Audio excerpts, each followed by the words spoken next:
te ¿Hasta qué da... rango o nivel llegaste? Yo no quise ser jefa. Yo fui jefa pero sin título y después fui jefa y el punto alto no quise ser porque era demasiado estrés. ¿Ya? Y ese estrés ya yo no lo quería tener. Era mucho estrés y todos los empleados dependían de vos. Entonces era no solo el estrés de tu trabajo, sino era el estrés de que algunos empleados no te hacían caso, hacían sus cosas mal o por último no las hacían. Entonces yo veía que todos vivían estresados por el personal, ¿no? Porque pues sabes que hay buenos y malos empleados en todas partes del mundo. Pero me sirvió mucho el haber crecido en un lugar tropical por las frutas exóticas. Todo lo que nosotros sacamos del árbol del patio de nuestra casa para allá es exótico. Entonces, eso lo sabía manejar y yo comencé a desarrollar postres, y eso le fue gustando mucho, porque mi hotel no solo era el restaurante a la carta, sino eventos. Y eventos era la parte más importante porque teníamos 10, 12 eventos, 1000 personas, 500 personas, 10 personas, 8 personas, y había que producir para todos ellos. Pero nosotros teníamos personas importantes en el hotel. El señor Helmut Schmidt nació, el ex Ah, caramba. canciller, Sí, él claro. es de Hamburgo, él cuando se retiró se fue a Hamburgo y bueno, él hacía todos los eventos con nosotros en el hotel. Y su esposa era la que dirigía los eventos. Al final, la esposa venía al hotel y como era la esposa del ex canciller, se le abrían las puertas, ¿no? Y ella venía y uno coordinaba con ella. Ah, mira Entonces, vos. claro, ¿por qué? Porque ella ya era mayor, ya le abríamos las puertas, cosa que está prohibido por ley, por un accidente ya no tiene seguro, ¿no? Claro. Entonces no puede entrar un extraño a una cocina porque no estás con los zapatos apropiados, etcétera, etcétera. Y fueron esas cosas, ¿no? Después de que ella ya te llame, de que venga tu jefe y te diga, Füchner, al teléfono, y vas al teléfono, y es la señora que te agradece. Entonces son las cosas que te gratifican. Y para mí era doble, porque era en Alemania la esposa de un ex canciller. Pucha, yo alcanzaba la La luna. gente debe saber que canciller Claro, es el claro. equivalente a presidente. Claro, Claro. Casi, sí. el ex canciller Sí. alemán, la esposa del la ex primera dama, Sí, sí. en otras palabras.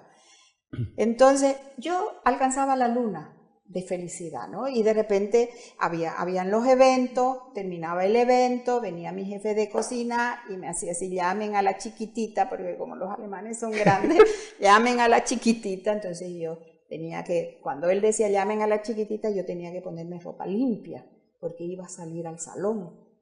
Entonces, claro, Ah, entonces yo salía al salón, ¿por qué? Porque el que daba el evento quería agradecerme, era la época que yo estaba en la pastelería, ¿no? Agradecerme por el buffet que habíamos hecho.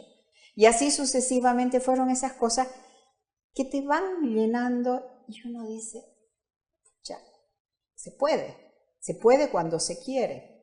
Y bueno, pues, y de ahí decidí, ya no quiero más pastelería, quiero cocinar. Y me fui a cocinar, ¿ya? en el mismo En hotel. el mismo hotel. Yo llegué al ¿Y te dieron hotel campo? y del hotel, sí, y solo me dieron campo, olvídate, yo solo fui cocinera de estudios y aprendí ahí desde pelar bien una buena papa, ¿no? Entonces me fui. Pero como yo tenía sabor y yo era muy meticulosa en mis formas de ordenar las cosas, de hacer mi mise en place, ¿Qué es eso? entonces mise en place es tu trabajo para la elaboración, Ah, cortar, ya. pelar, todo lo que se necesita. Y yo me fui a la carta. Y mi jefe me daba las indicaciones y él nunca me tenía que cambiar porque yo se lo hacía perfecto. Si venía de hacer tortas de novia, Carlos, Claro. entonces todo ya era más fácil. ¿Ya? Entonces me quedé y al final terminé haciendo todo el mise en place de a la carta, de la parte de verduras y sopa. ¿Ya? Y todo lo que la gente comía era mi sabor. Porque yo preparaba todo el mise en place, yo lo dejaba todo listo, yo no despachaba, que despachar es calentarla la comida y emplatar. Claro. pero todo el mise en place era mi responsabilidad. Y llegué a tener buenos jefes, y mis jefes trabajaban tranquilos cuando estaba yo ahí. Y cuando los muchachos, los estudiantes hacían algo malo, terminaba yo arreglándolo. Entonces que me tomaba más tiempo arreglar. Por ejemplo, salaban una sopa de 20 litros, se hacía una sopa, y esto era incomible, pues terminaba al final haciendo yo una sopa de 40 litros porque no se podían botar 20 litros, ¿no? Porque eran los ingredientes muy caros. Fue interesante esa parte porque fue un desafío para mí muy importante, ¿no? La cocina. En los últimos años se le dio mucha importancia a la comida, ¿no? En cuanto a cosas nuevas y todas estas cosas. Lo que pasa, Carlos, es que el pastelero y el cocinero y el panadero y el choricero siempre fueron profesiones menospreciadas. Sí, puede que sí. Fueron. Entonces... Siendo que en Alemania y en esos países tenés panes especiales, tenés claro, pero chorizos, los alemanes... Cualquier cantidad. Entonces era una profesión como que de desprecio. De segunda, de quinta. ¿Qué es cocinera? Decía, ¿no? Con desprecio. Ajá. Entonces, ¿vos te identificás como cocinera? Yo me identifico como, yo soy gastrónoma, porque cocino, hago helado y soy pastelera. Me falta hacer pan. No soy muy amiga de la levadura, la respeto, hago poco pan. Entonces, te vas dando cuenta de que vamos ganando espacio sirviendo un plato. Además de que hubo gente que levantó la carrera, hasta el señor Escoffier, que fue el que le dio el nivel y que la gente nos comenzó a apreciar de otra forma, ¿no? Y ahora es importante la buena comida, ¿ya? Sí. Pero esto es un trabajo que lo ha venido haciendo Europa, pero desde el siglo pasado, ¿no? Desde principios del siglo pasado. ¿Qué es este asunto del Michelin? ¿Por qué tener tantas Michelines? Pues porque Michelin uno identifica con las llantas, sí. Es que eso es. Pero Michelin son las llantas, pero ellos hicieron una guía para todos los viajeros de restaurantes. Ahí está, Michelin. Ahí está. El que trajina. Claro. Claro. Entonces, y ellos le fueron dando. Ganar una estrella Michelin es algo es algo exclusivo, ¿no? Pero para ganar las estrellas Michelin invertís mucho, porque tenés mucha pérdida y botás, porque todos los cortes tienen que ser perfectos. Es decir, rayó en la locura de la perfección los alimentos, y al final pones un poco de alimento y mirás a tu alrededor y la pérdida es mucha. ¿Ya? Entonces, no para estos momentos donde el mundo se muere de hambre, ¿no? Entonces yo lo veo bajo esa forma, ¿no? Boto tanto para poner 10 pedazos en 2 platos y lo demás que hacemos, nada, se va a la basura o lo mandamos al personal al día siguiente. Me parece un poco injusto para los países que tienen mucha hambre.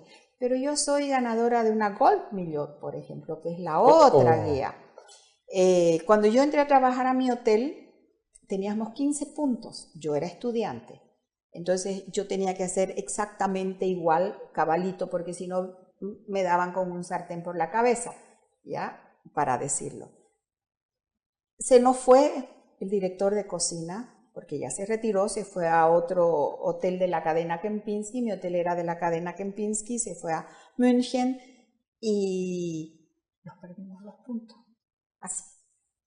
No. Perdimos todos los puntos. O sea, esto es como una ISO, tenés que renovarlos. Claro, perdimos, fueron los degustadores a calificarnos, presentamos cualquier mugre de comida, digo yo me enteré ya de que los habíamos perdido los puntos, como yo era todavía estudiante. Bueno, cambiamos directores de cocina 1 o 2 veces y mira cómo es la vida. El gerente del hotel retira a mi director de cocina porque para él su comida era mala. Este señor se va a un hotel, a una ciudad al norte de Alemania, cerca del Báltico, y gana a los 3 meses su primera estrella Michelin. O sea, cómo es la vida, ¿no? O sea, lo botó del hotel porque su comida era horrible. Él se va a los 3 meses. gana la primera Michelin. Bueno, nosotros nada. Yo en aquella época estaba en la pastelería y como yo era caduca, nosotros teníamos nuestros platos clásicos y dentro de nuestros platos clásicos el postre clásico que tenemos nosotros son dos. El Rote Grütze, que es de Hamburgo, y el Crepe Suzette. De ese he oído hablar. Has oído hablar porque lo creó Escoffier. Son crepes con salsa de naranja, Sí. helado de vainilla. Y como yo era tan caduca, lo hacía yo, ¿ya? Porque a mí me gustaba que tenga la delgadez, yo lo hacía más neutro que dulce. ¿Por qué? Porque el helado ya es dulce, entonces yo me fui al sabor neutro. ¿Ya? Y yo me hacía todos mis crepes, yo hacía la salsa caducamente, ¿por qué? Porque solo yo lo hacía. Cuando de repente escucho un grito en la cocina, y todos salimos a ver qué era, acababan de dar las nominaciones de los Goldmillion y el Hotel Atlantic recuperó sus 14 puntos. Los 14 puntos, teníamos 15.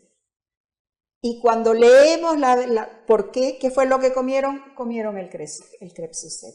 O sea, lo que yo hacía, ¿ya? O sea, no solo era mi postre, ¿no? Sino claro, ellos tienen comen la entrada, comen el plato de fondo y lo que ellos piden, ¿no? Entonces ellos hablaban de las comidas que comieron y calificaron justo el Crepe Suzette, ¿no? Y hablaron del Crepe Suzette, de la delicadeza, de la masa, de los aromas, de la fragancia.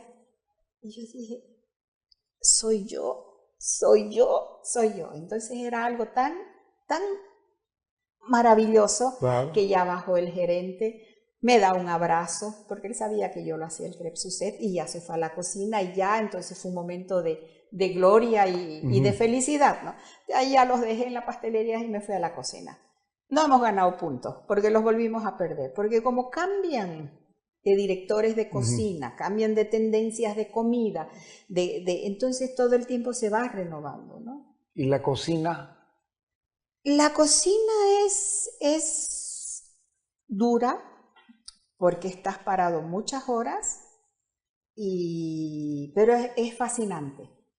Es fascinante en el caso de que estás haciendo de 4 cosas arte gastronómico. Y la cocina, si bien es cierto, el mejor hotel de Alemania tiene mucho de cocina alemana también, que es difícil. Tenemos platos, por ejemplo, nosotros en el hotel servimos, que se sigue sirviendo, digo el hotel porque yo lo identifiqué como mío, ¿no? Fue mi casa y yo trabajé con amor por ese hotel. 15 años, ¿no? 12. Y tenemos, por ejemplo, la sopa de langosta, que la sopa de langosta tiene más de 100 años, tiene 105 años. Que fue la sopa que hizo el primer cocinero, uno de los primeros cocineros famosos de Europa, y la receta la mantenemos. Qué bárbaro. ¿Ya? Entonces... O sea, tiene un éxito. Hay una tradición, es una casa de tradición, pero a la vez tenemos el menú tradicional, pero tenemos otras cosas más modernas, más mezclas, más... Muchos usan el cerdo allá, ¿no? Sí y no. El cerdo se lo come más en el hogar. El cerdo los tenemos más para eventos. En el restaurante no tenés cerdo, tenés más carnes, tenés más aves. ¿Por qué? Porque nuestra variedad de aves, tenés faisán, dependiendo de la época, entonces tenés distintas aves que son pues manjares, ¿no? Entonces, y además tenés las carnes de caza, que es en invierno, que tienen su veda, y vas trabajando, tenés el cordero, que se cocina, es fino el cordero allá, tenés los ciervos y tenés así sucesivamente, ¿no? Todos los tipos de carnes de caza. Entonces, y además el ciervo no es de granja, es de monte. De monte, es cazado. De monte, es cazado, ¿no? Debe ser muy caro porque cuesta... No todos los días uno va y caza un ciervo. No, porque es en temporada y eso es... se sabe que hay esa carne en esa época. O sea, son 2 meses y se acabó. Entonces siempre hay bastante reproducción, ¿no? Por ese lado no hay problema. Solo 2 meses. Solo 2 meses. Y después 10 meses de veda. Y después 10 meses de veda. Y así son las ostras, y así son ciertos pescados, y así es todo, ¿no? Y así son las aves exóticas, los faisanes, solo es en cierta época, porque hay una ley y tenés que respetarla la ley. Además no hay carne. Si no es en esa época, nadie te va a vender carne. Y allá nadie va a ir a disparar. ¿Por qué? Porque va a tener problemas. Estás yendo en contra de la ley, sí. ¿No? En 12 años que estuviste allá, ¿tironea la tierra? Claro que sí. La tierra llama porque tenés costumbres muy arraigadas que no las perdés nunca, estés donde estés. La tierra te llama, tenés tu familia, tenés tus costumbres, aunque no creas, tenés tus amigos de toda una vida, que a la larga eso va siendo importante. Sí. Y a la larga uno dice, bueno, los años pasan. Eso no lo nota uno cuando es joven, pero cuando ya se llega a los 60, a nuestra edad, se siente, ¿no? Ya además uno se siente desterrado, ¿no? No desterrado, yo ya cumplí, ya mis 3 hijos profesionales, yo ya con 62 años estaba a 3 años de jubilarme, entonces yo dije, ¿para qué voy a esperar los 65? Me voy ahora. ¿Por qué? Porque jubilarte a los 65 años es muy duro, porque todavía los huesos no te responden, pero seguís ágil de mente. Entonces es como que frustrarte una vida, es como decir tu vida laboral llegó hasta aquí, ya no serví, ya no sos nada. Que eso es lo que le pasa a la mayoría de las personas, cosa que Alemania está dando cupos en la universidad para las personas ya jubiladas. Sin examen, sin nada, que vayan, claro, que vayan y saquen la carrera de sus sueños, que vayan y que sean profesionales y no dan exámenes, ¿no? Porque se dieron cuenta que la parte psicológica les estaba afectando mucho y yo dije, tengo mis hijos profesionales, ya están grandes, ya mamá gallina tiene que dejar, ya sus pollitos son gallinas y gallos ya son grandes, entonces pues ya yo tengo que moderarme, y antes de que yo entre a esa depresión de que el gobierno me diga, señora, ya usted está viejita, váyase a su casa, me volví, ¿no? ¿Y? Pues me volví y tenemos el emprendimiento. Pero, a ver, ¿volverte qué implicó? Volverme implicó llamarlo a mi hermano. Una vida ordenada. Dejar una vida ordenada, dejar todo. Sin dilemas de qué ir a hacer de mi futuro, porque allá... como sea, si te jubilabas ibas a tener... No, yo igual voy a recibir menos, pero recibo mi jubilación. Yo no me vine... Hubieras tenido el médico, hubieras tenido la... Sigo con el seguro porque sigo pagando mi caja, ¿no? Ya. Yo estoy yo registrada en la ciudad, sigo registrada yo en la ciudad, porque como mis hijos tienen casa, estoy registrada. Porque allá todos nos tenemos que registrar, ¿no? Claro. Llega el señor Carlos Valverde y ahí dicen el señor Carlos Valverde vive en tal calle, en tal casa, su número de teléfono es todo. Todo el mundo sabe dónde vivís, pero eso son datos privados del Estado, ¿no? Porque el Estado tiene que saber dónde vivís y dónde trabajás, sabe el Estado, ¿no? ¿Por qué? Porque como pagás impuestos y como entonces está todo en tu hoja de vida. Entonces, dejas todo eso. Dejas el orden, dejas todo. Llegas al caos. Yo he llegado... caos cruceño. No es tan hermoso, es desesperante.